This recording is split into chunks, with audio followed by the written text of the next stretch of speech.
नमस्कार। किस्से कहानियां में आपका स्वागत है। प्रस्तुत है सुभद्रा कुमारी चौहान की लिखी कहानी कदम्ब के फूल। भौजी, लो मैं लाया। सच ले आए? कहाँ मिले? अरे बड़ी मुश्किल से ला पाया भौजी। तो मजदूरी ले लेना। क्या दोगी? तुम जो मांगो। पर मेरी मांगी हुई चीज मुझे दे भी सकोगी? क्यों ना दे सकूंगी? तुम मेरी वस्तु मेरे लिए ला सकते हो, तो क्या मैं तुम्हारी इच्छित वस्तु तुम्हें नहीं दे सकती? नहीं भौजी, ना दे सकोगी। फिर क्यों नाहक कहती हो? अब तुम ही ना लेना चाहो तो बात दूसरी है, पर मैंने तो कह दिया कि तुम जो मांगोगे मैं वही दूंगी। अच्छा, अभी जाने दो, समय आने पर मांग लूंगा। कहते हुए मोहन ने अपने घर की राह ली। दूर से आती हुई भामा की सास ने मोहन को कुछ दोने में लिए हुए घर के भीतर जाते हुए देखा था, किंतु वह ज्यों ही नजदीक पहुंची, मोहन दूसरे रास्ते से अपने घर की तरफ जा चुका था। वे मोहन से कुछ पूछ न सकीं, पर उन्होंने यह अपनी आंखों से देखा था कि मोहन कुछ दोने में लाया है, किंतु क्या लाया है यह न जान सकी। घर आते ही उन्होंने बहू से पूछा, मोहन दोने में क्या लाया था? भामा मन ही मन मुस्कुराई, बोली, मिठाई। बुढ़िया क्रोध से तिलमिला उठी, बोली, इतना खाती है, दिन भर बकरी की तरह मुंह चला ही करता है, फिर भी पेट नहीं भरता। बाजार से भी मिठाई मंगा मंगा के खाती है। अभी मैं ना देखती तो क्या तू कभी बतलाती? भामा मुस्कुराते हुए बोली, तो बतलाती क्यों? कुछ बतलाने के लिए थोड़े ही मंगवाई थी। क्यों? क्या मैं घर में कोई चीज ही नहीं हूं? तेरे लिए तो मिठाई के लिए पैसे हैं। मैं 4 पैसे दान दक्षिणा के लिए मांगू तो सदा मुंह से ना ही निकलती है। तेरा आदमी है तो मेरा भी तो बेटा है। क्या उसकी कमाई में मेरा कोई हक ही नहीं? मुझे तो 2-4 सूखी रोटी छोड़कर कुछ भी ना नसीब हो, और तू मिठाई मंगा मंगा के खाए। कर ले जितना तेरा जी चाहे, भगवान तो ऊपर से देख रहा है, वह तो सजा देगा ही। भामा मुस्कुराते हुए बोली, क्यों कोस रही हो मां जी? मिठाई एक दिन खा ही ली तो क्या हो गया? अभी रखी है, तुम भी ले लेना। चल रहने दे, अब इन मीठे पुचकारों से किसी और को बहकाना। मैं तेरे हाल सब जानती हूँ। तू समझती होगी कि तू जो कुछ करती है वह कोई नहीं जानता। मैं तो तेरी नस नस पहचानती हूँ। दुनिया में बहुत सी औरतें देखी हैं, पर सब तेरे तले तले। भामा मुस्कुराते हुए बोली, सब मेरे तले तले ना रहेंगी तो करेंगी क्या? मेरी बराबरी कर लेना मामूली बात नहीं है। मैं ऐसी वैसी थोड़े ही हूँ। सास बोली, चल चल, बहुत बड़प्पन ना बघार, नहीं तो सब बड़प्पन निकाल दूंगी। भामा अब कुछ चिढ़ गई थी, बोली, बड़प्पन कैसे निकालोगी माँ जी? क्या मारोगी? माँ जी को और भी क्रोध आ गया और बोली, मारूंगी भी तो मुझे कौन रोक लेगा? मैं गंगा को मार सकती हूँ, तो क्या तुझे मारने में कोई मेरा हाथ पकड़ लेगा? भामा बोली, मारो, देखूं कैसे मारती हो। मुझे वह बहू ना समझ लेना जो सास की मार चुपचाप सह लेती है। सास बोली, तो क्या तू भी मुझे मारेगी? बाप रे बाप, इसने तो घड़ी भर में मेरा पानी उतार दिया। मुझे मारने कहती है। आने दे गंगा को। मैं कहती हूँ कि भाई तेरी स्त्री की मार सहकर अब मैं घर में ना रह सकूंगी। मुझे अलग झोपड़ा डाल दे, मैं वहीं पड़ी रहूंगी। जिस घर में बहू सास को मारने के लिए खड़ी हो जाए वह रहने का धर्म नहीं। यह कहते कहते माँ जी जोर जोर से रोने लगी। भामा ने देखा कि बात बहुत बढ़ गई, अतः वह बोली, मैंने तुम्हें मारने को तो नहीं कहा माँ जी, क्यों झूठ मूठ कहती हो? हाँ, मैं मार तो चुपचाप किसी की ना सहूंगी। अपने माँ बाप की नहीं सही तो किसी और की क्या सहूंगी? सास बोली, चुपचाप ना सहेगी तो मुझे भी मारेगी ना, वही बात तो हुई। यह मखमल में लपेट लपेट कर कहती है तो क्या मेरी समझ में नहीं आता? माँ जी के जोर जोर से रोने के कारण आसपास की कई स्त्रियां इकट्ठी हो गईं। कई भामा की तरफ सहानुभूति रखने वाली थीं, कई माँ जी की तरफ से। पर इस समय माँ जी को फूट फूट कर रोते देखकर सबने भामा को ही भला बुरा कहा।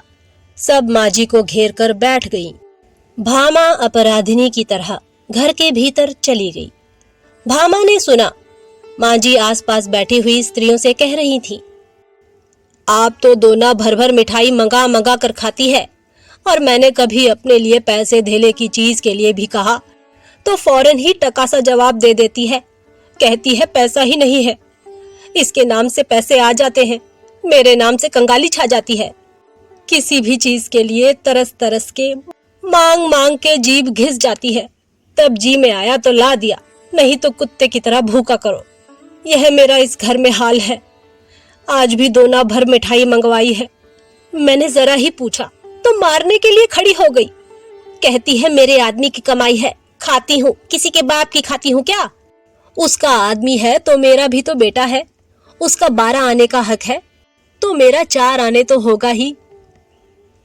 पड़ोस की एक दूसरी बुढ़िया बोली, राम राम, यही पढ़ी लिखी होशियार है। पढ़ी लिखी हैं तो क्या हुआ, अकल तो कौड़ी के बराबर नहीं है।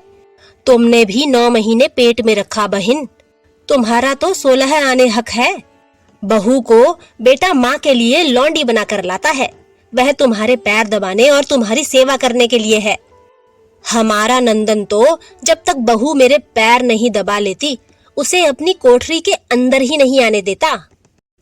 अपना ही माल खोटा हो तो परखने वाले का क्या दोष बहन। बेटा ही सपूत होता तो बहू आज मुझे मारने दौड़ती। गंगा प्रसाद गांव की प्राइमरी पाठशाला के दूसरे मास्टर की जगह के लिए उम्मीदवार थे। 17.5 रुपए माहवार की जगह के लिए बेचारे दिन भर दौड़ धूप करते, इससे मिल उससे मिल, ना जाने किसकी किसकी खुशामद करनी पड़ती थी। फिर भी नौकरी पाने की उन्हें बहुत कम उम्मीद थी। इधर वे कई मास से बेकार बैठे थे। भामा के पास कुछ जेवर थे जो हर माह गिरवी रखे जाते थे और किसी प्रकार काट कसर करके घर का खर्च चलता था। भामा पैसों को दांत तले दबाकर खर्च करती, सास और पति को खिलाकर स्वयं आधे पेट ही खाकर पानी से ही पेट भरकर उठ जाती। कभी दाल का पानी ही पी लिया करती, कभी शाक उचलकर ही पेट भर लिया करती। रुपए पैसों की तंगी के कारण घर में प्रायः रोज ही इस प्रकार कलह मची रहती है। जब गंगा प्रसाद जी दिन भर की दौड़ धूप के बाद थके हारे घर लौटे, तब शाम हो रही थी। आंगन में उनकी माँ उदास बैठी थी। बेटे को देखा तो नीची आंख कर ली, कुछ बोली नहीं। गंगा प्रसाद अपनी माँ का बड़ा आदर करते थे, उनका बड़ा ख्याल रखते थे। जिस बात से उन्हें जरा भी कष्ट होता वह बात वे कभी न करते थे। माँ को उदास देखकर वे माँ के पास जाकर बैठ गए। प्यार से माँ के गले में बाहें डाल दी। पूछा, क्यों माँ, आज उदास क्यों हो? क्या कुछ तबीयत खराब है? नहीं, अच्छी है। कुछ भी तो हुआ है, माँ तू उदास है। अब माँ जी से ना रहा गया, फूट फूट के रोने लगी। बोली, कुछ नहीं, मैं आदमी औरत में लड़ाई नहीं लगवाना चाहती, बस इतना ही कहती हूँ कि अब मैं इस घर में ना रह सकूंगी। मेरे लिए अलग झोपड़ा बनवा दे, वहीं पड़ी रहूंगी। जी में आवे तो खर्च भी देना, नहीं तो मांग के खा लूंगी। क्यों माँ, क्या कुछ झगड़ा हुआ है? सच सच कहना। आज ही क्या है, यह तो 30 दिन की बात है। तेरी घरवाली ने मोहन से मिठाई मंगवाई, वह दोना भर मिठाई मेरे सामने लाया। मैं जरा पूछने गई तो कहती है, हाँ मंगवाती हूँ, खाती हूँ, अपने आदमी की कमाई खाती हूँ, कुछ तुम्हारे बाप का तो नहीं खाती। जब मैंने कहा कि तेरा आदमी है तो मेरा भी तो बेटा है, उसकी कमाई में मेरा भी हक है, तो कहती है कि तुम्हारा हक जब था तब था, अब तो सब मेरा है। ज्यादा बोलोगी तो मार के घर से निकाल दूंगी। तो बाबा, तेरी औरत है, तू ही उसकी मार सहे, मैं मांग के पेट भले ही भर लूं, पर बहू के हाथ की मार न खाऊंगी।